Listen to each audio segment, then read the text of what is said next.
can you hear me? Yes, I can hear you. Can you hear me?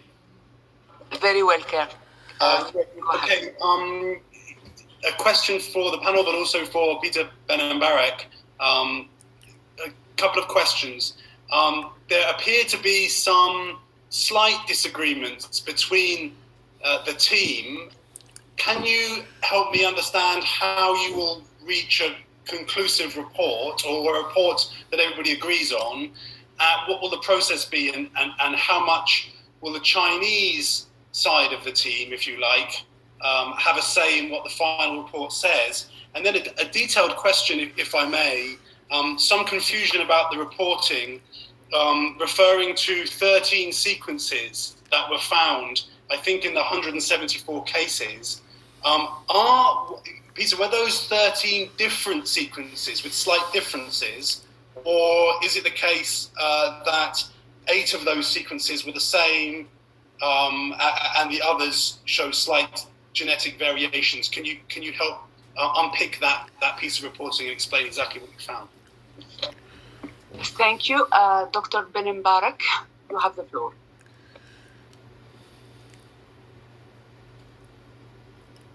First, responding to the last part of your question on the sequences, we identified 13 sequences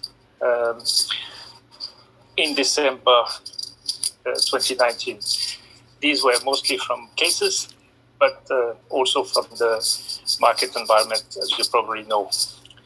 And these were from mostly from different individuals, but a few sequences were repeat from the same cases. We have, in some instances, several sequences from the same cases. So it was not in total 13 different individuals. Some of them were very similar, and these were the ones coming from cases who had the link with the Wuhan market, indicating that the virus was circulating closely in that market environment, and that's in line with the conclusions from the epidemiological studies. And some were slightly different, and these were from cases with no link to the market. And that suggested that the virus was circulating in Wuhan, both in the closed environment of the Wuhan market, but also in different other parts of the city with some, individual chain of transmission. That again, in line with the findings from the epidemiological investigations.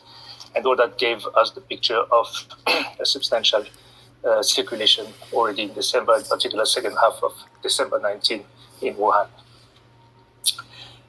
With regard to the report, the process is that the team and the international team and the Chinese counterparts have already agreed on the summary reports while we were in Wuhan on the last day of the mission, in particular the key element of that report in terms of key conclusions, key findings, and key recommendations.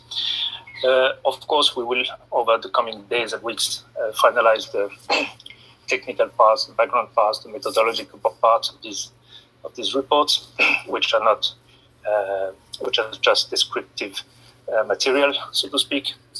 And the process is that the international team, in the coming days, together with our Chinese counterparts, will finalize the interim report first, and then work on the full report afterwards.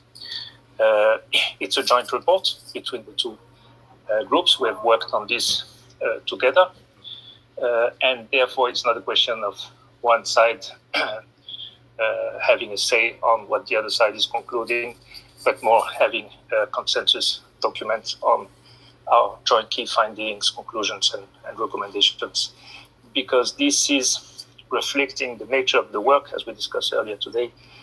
The mission was there to review a series of studies that were done in China over the past weeks and months as part of the phase 1 studies we had agreed in July, and make recommendations for future studies, the more long-term studies, to explore some of the hypotheses and advance our understanding of origin of the virus. So it's a consensus document reflecting the joint activities. Of course, the fact that we had different scientists from different background and different field of experience make that everybody has their specific views, specific recommendations, specific interest in moving some studies forwards in one direction or repeating some studies, etc. And that's why we brought together a broad group of scientists with diverse background, diverse experience, diverse expertise, precisely to make sure that we would have the best possible consensus, scientific and robust conclusions around this work. Thank you.